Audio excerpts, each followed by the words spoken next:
Continuing today's theme of every block being an A block. Once again, Krystal, we got news late in the day yesterday after Secretary of State Marco Rubio and National Security Advisor Michael Waltz left a meeting with Ukrainian negotiators that actually they had reached an agreement to send a ceasefire proposal over to Moscow. Let's take a listen to Rubio after he got out of that meeting in Saudi Arabia. Today, we made an offer that the Ukrainians have accepted, which is to enter into a ceasefire and into immediate negotiations to end this conflict in a way that's enduring and sustainable and accounts for their interests, their security, their ability to prosper as a nation. I want to personally we both want to thank the Kingdom of Saudi Arabia, His Majesty, for hosting us, for making this possible. They've been instrumental in this process, and we're very grateful to them for hosting us here today. And hopefully we'll take this offer now to the Russians. And we hope that they'll say yes to peace. The ball's now in their court.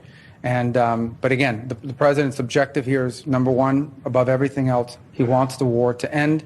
And I think today Ukraine has taken a concrete step in that regard. We hope the Russians will reciprocate. So let's dig in a little bit more to this deal, but first start with F2, which is Steve Witkoff, who is actually going to Russia once again this week, saying that Zelensky did apologize to Donald Trump in a letter after that explosive argument during an Oval Office meeting. That's how The Hill put it. And Witkoff said Monday on Fox News that Zelensky sent a letter to the president. He apologized for that whole incident that happened in the Oval Office. So there you see Trump got his much desired apology out of Zelensky. Good apparently. that letter. But if we put F3 on the screen, the Associated Press sort of broke down a bit about what is in the agreement. A couple of things worth paying attention to. The mineral deal, or at least what did Trump say, the concept of a plan. There's a concept of a plan for the mineral deal as part of the agreement. The raw earths. Yes, the raw earths, but the rare earth minerals, the U.S. getting basically a 50% stake in the raw earth minerals of Ukraine. It would be a 30-day ceasefire, as Matthew Lee writes here, that is pending, obviously, the Kremlin's agreement to this, pending Putin's agreement to this, but that's basically what they were able to come up with. Now, the territory and the borders is a massive open question that we don't have answered based on what happened yesterday, but very significant that after that Oval Office blow up, Trump came out with the start of sanctions towards Russia. He got his apology from Zelensky, and now you have this agreement. Actually, they put out a joint statement. Rubio and his Ukrainian counterparts put out a joint statement together, which it sounds like a silly Beltway thing, but it's sort of remarkable again after the Oval Office blow up and the fallout throughout Europe and the ripple effect that it had throughout the world, that Ukraine and the United States put out that statement together saying they had come up with this 30-day ceasefire plan. Now, Witkoff is expected to actually meet with Putin this week. Witkoff obviously also was able to secure the release of Mark Fogel through negotiations with Russia and was part of the initial ceasefire agreement in Gaza. Krystal, what do you think is going to happen in the next couple of days? I mean, I have no idea. I'm not sure. I'm not sure what's in it for Russia to accept this deal at this point. And, this is one of the things that they have to figure out is not to validate Putin's thinking or his grievances or his justification for what is at the end of the day a completely illegal and outrageous invasion that's been incredibly destabilizing for the entire globe and certainly for Europe. But you do have to understand, if you're going to strike some sort of a deal that is going to be in any way lasting, what he sees as having been the provocations that led to this, so that you do avoid a situation. This was kind of what Zelensky was trying to say in the Oval Office of you can't just trust this dude. If he could go back on his word at any time. So you actually have to do something to secure some measure of what he sees as his interests. And, it's very likely that whatever that is continues to be unacceptable to the U.S., even under a Trump administration. So I think it's still very unclear. I predicted after the Oval Office blow up that it was more theater than would result in true fallout or shift in the Trump administration's approach. And I think that has proved to be correct. Ultimately, they've restarted the intelligence sharing. They're shipping weapons again. They're working on their raw minerals deal. Like the plan moves forward according to pace. But I wanted to share with you, because it seems sort of astute and some pieces of it already seem to be coming true, a prediction that from a Russian analyst that Michael Tracy had put out on his Twitter feed. He said that U.S. President Donald Trump's bid to secure a ceasefire along Ukraine's battle lines is going to fail. The American plan to stop the war ignores Russia's security concerns, disregards the root causes. Meanwhile, Moscow's conditions for peace outlined by Putin in 2024 remain unacceptable to Washington, as they would effectively mean Kyiv's capitulation and the West's strategic defeat. He predicts that the fighting will basically sort of like continue indefinitely. Trump will levy additional sanctions. As you said, he's already moving in that direction. They'll probably ramp down the amount of aid that flows to Ukraine, and the Europeans will try to step up and see if they can sort of fill that gap.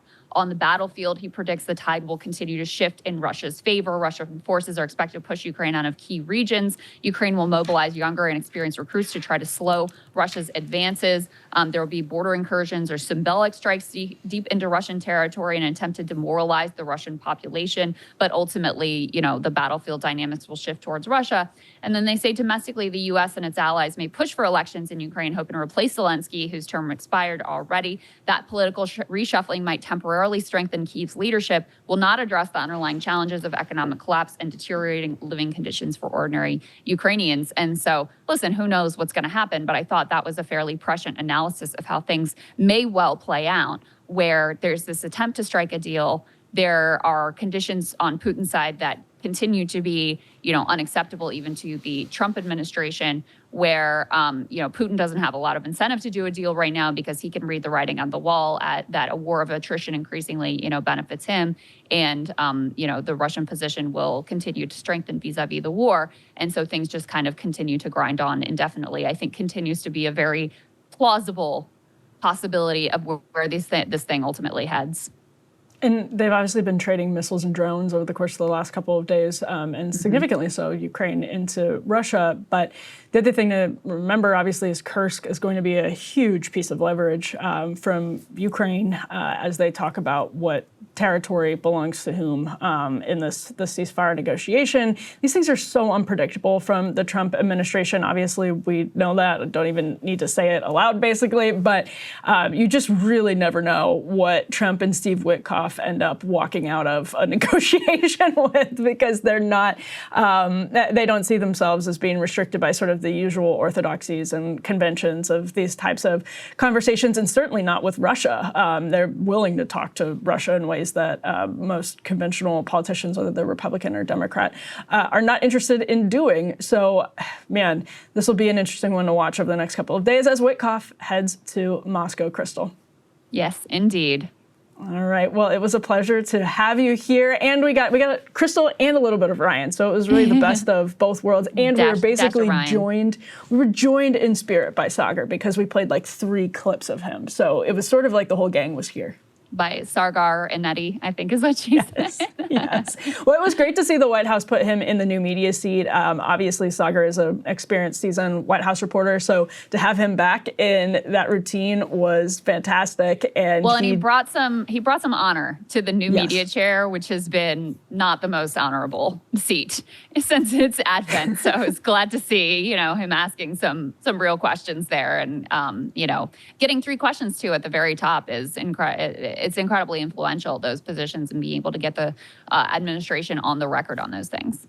Yeah, people don't realize when you get the first questions, that means you're beating the networks to the punch, and the networks like to ask questions that are perfectly calibrated for TV clips. It's one of those things you can't unsee once you figure out that's what they're doing. So to have the early questions, that the networks absolutely despise it, because they were used to being in that position, and it sends them down the list. They have to go to their 10th question that they came into the briefing with instead of the first and second ones. That gets them the really juicy clips. So Sagar definitely did us proud, and did proud the theory, at least the theory of having the new media seat. So we were glad to be able to react to some of his questions today. And Krystal, thank you just for being here. It's always a delight to do the show with you, and it was a lot of fun. Yes, my pleasure. Always fun. I always enjoy it. And I'll be back in again. So guys, sorry if you're sick of me, but I'll be back again for a normal show with Sagar tomorrow. So we will see you guys then. See you then. BreakingPoints.com for premium membership. We will be back with more tomorrow. Hey, if you liked that video, don't forget to hit the like button and subscribe to Breaking Points. If you want to see the rest of Counterpoints, go to breakingpoints.com to become a premium member and get the full uncut show every morning in your inbox and on Spotify.